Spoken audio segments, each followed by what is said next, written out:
Hello friends, welcome to my channel daily exam.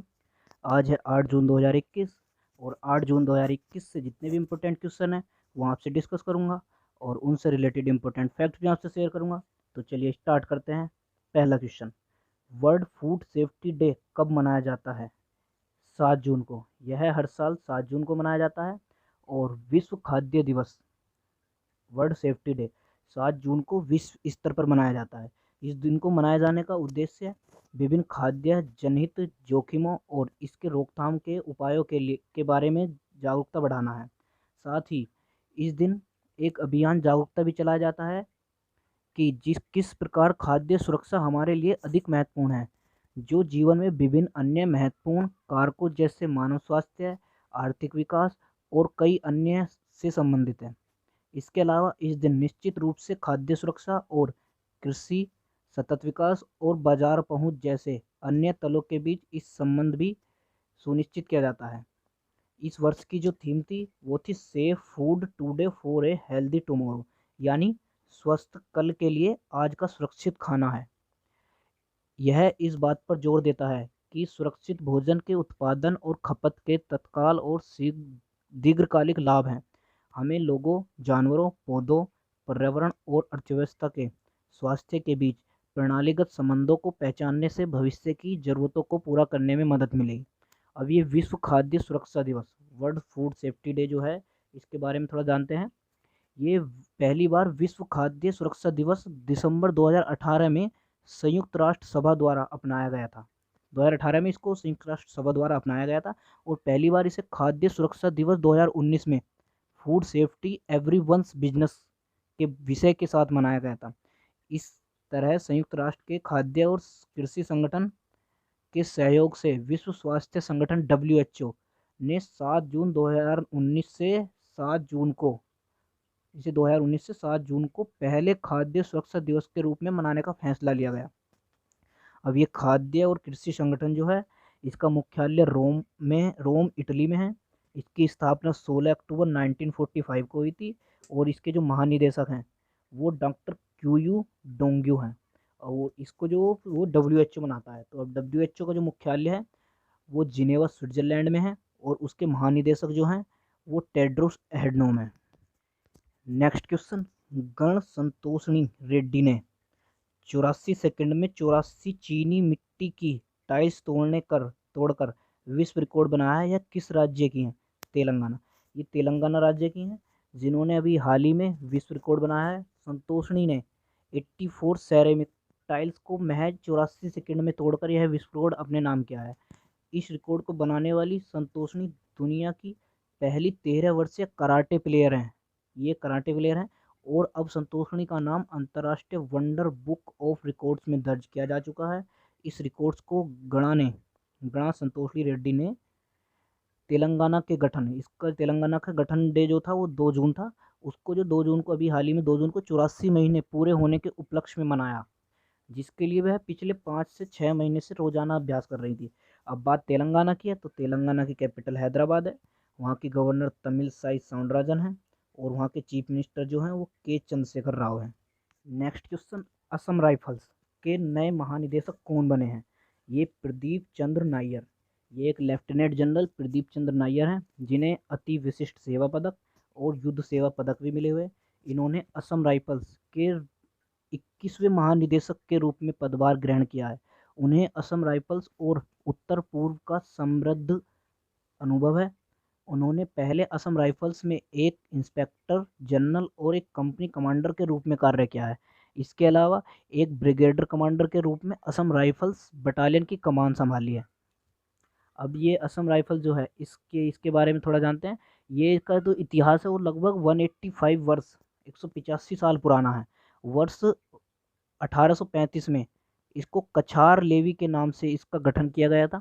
तब इसमें महज 750 जवान थे और वर्ष 1870 में इसमें बटालियनों की तादाद बढ़ाकर इसे असम मिलिट्री पुलिस बटालियन का नाम दिया गया था।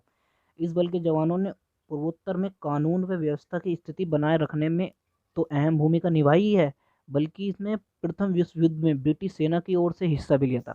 बाद में इसका नाम असम राइफल्स कर दिया गया और असम राइफल्स में अब 46 बटालियन और 65,000 जवान, 65,000 जवान और अधिकारी हैं। इस बल के जवानों को वेतन भत्ते सेना के समान नहीं है। वर्ष 1962 में चीन के साथ लड़ाई के बाद, 1962 में जो चीन के साथ हमारी लड़ाई हुई थी उसके बाद इस पर सेना का नियंत्रण कायम हो गया है। नेक्स्ट क्वेश्चन, बर्ड फ्लू के H10N3 स्ट्रेन से इंसान के संक्रमित होने का पहला मामला किस देश में पाया गया है?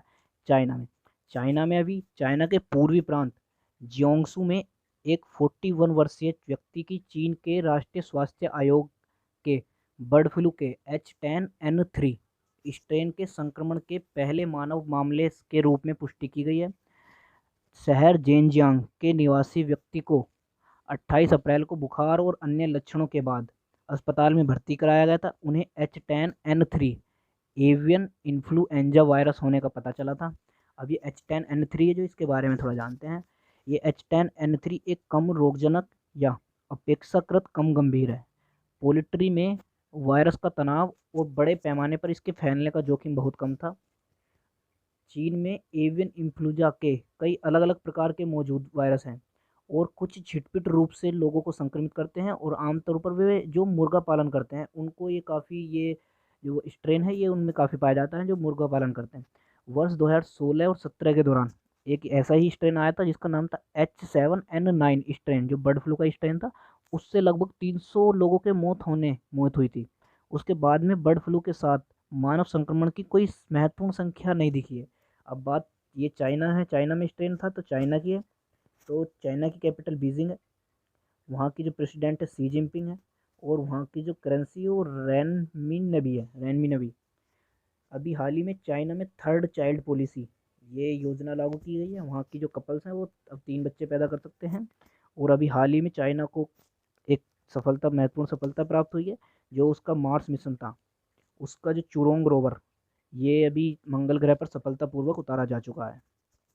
नेक्स्ट क्वेश्चन, अंतर्राष्ट्रीय बुकर पुरस्कार 2021 से किसे सम्मानित किया गया है? ये डेविड डियोप हैं जो अंग्रेजी में अनुवादित उनके पहले उपन्यास at night all blood is black के साथ अनुवादित फिक्शन के लिए अंतर्राष्ट्रीय पुरस्कार जीतने वाले पहले फ्रांसीसी उपन्यासकार बन गए हैं। ये फ्रांसीसी उपन्यासकार बन गए हैं जिन्होंने उनके 2 उपन्यासों के लेखक डियोप और उनके अनुवादक अनन्ना मास्कोवाकिस 50,000 पाउंड के वार्षिक पुरस्कार को साझा किया है, जो अंग्रेजी में अनुवादित काम के सर्वश्रेष्ठ लेखक और अनुवादक को जाता है। अब ये अंतर्राष्ट्रीय बुकर पुरस्कार जो है, इन्हें ये सबसे पहले मेंस बुकर अंतर्राष्ट्रीय पुरस्कार के रूप में जाना जाता था। 2005 में प्रदान किया गया, ये 2005 से प्रदान किया जाता है, जब इसे अल्बानियाई लेखक इस्माइल कद्रे ने जीता था। यह बुकर पुरस्कार का सहयोगी पुरस्कार है जो अंग्रेजी में लिखे गए एक उपन्यासकार को दिया जाता है। उपन्यास को दिया जाता है। नेक्स्ट क्वेश्चन, किस देश की संसद ने कृत्रिम द्वीप की योजना को मंजूरी दी है? डेनमार्क। ये डेनमार्क की संसद ने अभी एक कृत्रिम द्वीप बनाने की योजना को मंजूरी दी है।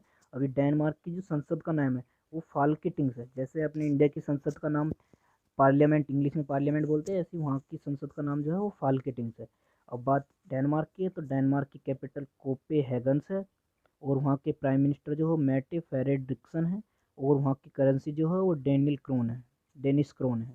नेक्स्ट क्वेश्चन, आर्टेमिस समझौता ये भी हाल ही में खबरों में रहा था, जो न्यूजीलैंड और किस एजेंसी के अंतरिक्ष अन्वेषण के लिए समझौता है?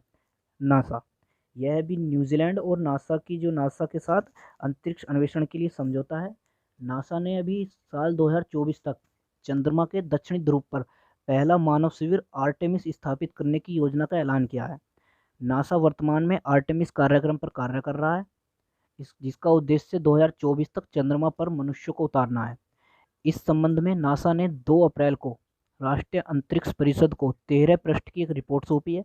रिपोर्ट के अनुसार बेस कैंप अंतरिक्ष में अमेरिका के निरंतर प्रयासों के नेतृत्व को प्रदर्शित करेगा और अंततः उसे मंगल ग्रह पर मानवता के पहले मिशन को तैयार करने में मदद करेगा।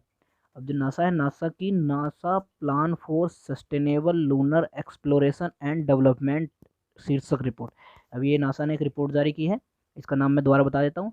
NASA plan for sustainable lunar exploration and development शीर्षक रिपोर्ट में इस बात की विस्तृत जानकारी दी गई है कि अंतरिक्ष एजेंसी कैसे 2024 मून लैंडिंग मिशन को पूरा करेगी। शुरुआती योजना के तहत चंद्रमा और ब्रह्मांड के बारे में अधिक जानकारी के लिए वहां पर 1 से 2 महीने तक रहने दिया जाएगा उनको। अब बात नासा की है, तो नासा का जो स्थापना वो 29 जुलाई 1958 को हुई थी, और उसका हेडक्वार्टर जो है वो यूएस की कैपिटल वाशिंगटन डीसी में है। नेक्स्ट क्वेश्चन, किस आईआईटी ने नैनो फाइबर आधारित एम्फोटेरिसन बी ओरल टैबलेट विकसित की है, जिसका उपयोग फंगल संक्रमण के इलाज के लिए किया जा रहा है? आईआईटी हैदराबाद। ये अभी आईआईटी हैदराबाद ने ये एम्फोटेरिसन बी ओरल टैबलेट विकसित की है, जिसका इलाज अभी फंगल संक्रमण के लिए किया जा रहा है। अभी ये जो इसका इस्तेमाल है वो गंभीर कवक संक्रमण और काला अंजर में किया जा रहा है, जो ब्लैक फंगस है उसके इलाज में इसका उपयोग किया जा रहा है। अब ये कैसे काम करता है? ये कवकों को उनके रक्षात्मक आवरण बनाने से रोककर उन्हें नष्ट करता है। अब ये आईआईटी हैदराबाद जो है इसकी स्थापना जो 2008 में हुई थी, और इसके जो अभी वर्तमान में डायरेक्टर हैं वो बुद्धराजू श्रीनिवास मूर्ति हैं। नेक्स्ट क्वेश्चन, नासा ने किस ग्रह के अध्ययन के लिए डेविंसी प्लस और वेरिटास नामक 2 मिशनों की घोषणा की है? शुक्र, वेनस। अभी ये नासा ने 2 मिशन लॉन्च किए हैं, जिनमें से एक मिशन का नाम है डेविंसी प्लस और दूसरे का नाम है वेरिटास। इन दोनों मिशन से वैज्ञानिक ये समझने की कोशिश करेंगे कि आखिर ये ग्रह कैसे आग की भट्टी बन गया, और साथ ही इसका भी पता लगाने की कोशिश करेंगे कि आखिर शुक्र ग्रह पर, वीनस ग्रह जो है उसकी उत्पत्ति कैसे हुई, और क्या कभी इस ग्रह पर कोई समुद्र भी मौजूद था। बात नासा की है, तो नासा भी मैंने लास्ट क्वेश्चन में बताया, नासा की स्थापना 29 जुलाई 1958 को हुई थी, और इसका हेडक्वार्टर जो वाशिंगटन डीसी में है, जो यूएस की कैपिटल है। नेक्स्ट क्वेश्चन, किस केंद्र शासित प्रदेश के उपराज्यपाल ने योन टैब योजना 2021 शुरू की है? लद्दाख। ये भी लद्दाख के उपराज्यपाल आर के माथुर ने योन टैब नामक एक योजना की शुरुआत की है, जिसके तहत केंद्र शासित प्रदेश के 12,300 छात्रों को टैबलेट वितरित किए जाएंगे। योन टैब योजना के पहले चरण में श्री माथुर ने कक्षा 9 से 12 तक के छात्रों को टैबलेट वितरित किए हैं। अब ये जो योजना है इसके तहत थोड़ा जानते हैं। इस योजना के तहत सरकारी स्कूलों के कक्षा 6 से कक्षा 12वीं तक के कुल 12,300 छात्र इसमें लाभान्वित होंगे, और जो टैबलेट है वो ऑनलाइन और ऑफलाइन मोड में, सामग्री के ऑफलाइन मोड में प्री लोडेड होंगे, जिसमें टेक्स्ट बुक्स, वीडियो लेक्चर और ऑनलाइन क्लासेस एप्लीकेशन शामिल हैं। जो ये योन टैब योजना का इसका जो मुख्य लक्ष्य जो है वो डिजिटल सीखने को प्रोत्साहित करना, और उससे जुड़े और समृद्ध क्षेत्रों के बीच डिजिटल विभाजन को पाटना, और कोविड-19 महामारी के कारण होने वाले व्यवधान को कम करना है। ये लद्दाख जो है इसकी जो कैपिटल है वो लेह कारगिल है। तो ये था आज का हमारा करंट अफेयर का वीडियो। आपको कैसा लगा कमेंट्स बॉक्स में ज़रूर बताइएगा, और डेली करंट अफेयर्स के लिए हमारा चैनल डेली एग्जाम सब्सक्राइब करें। जय हिंद।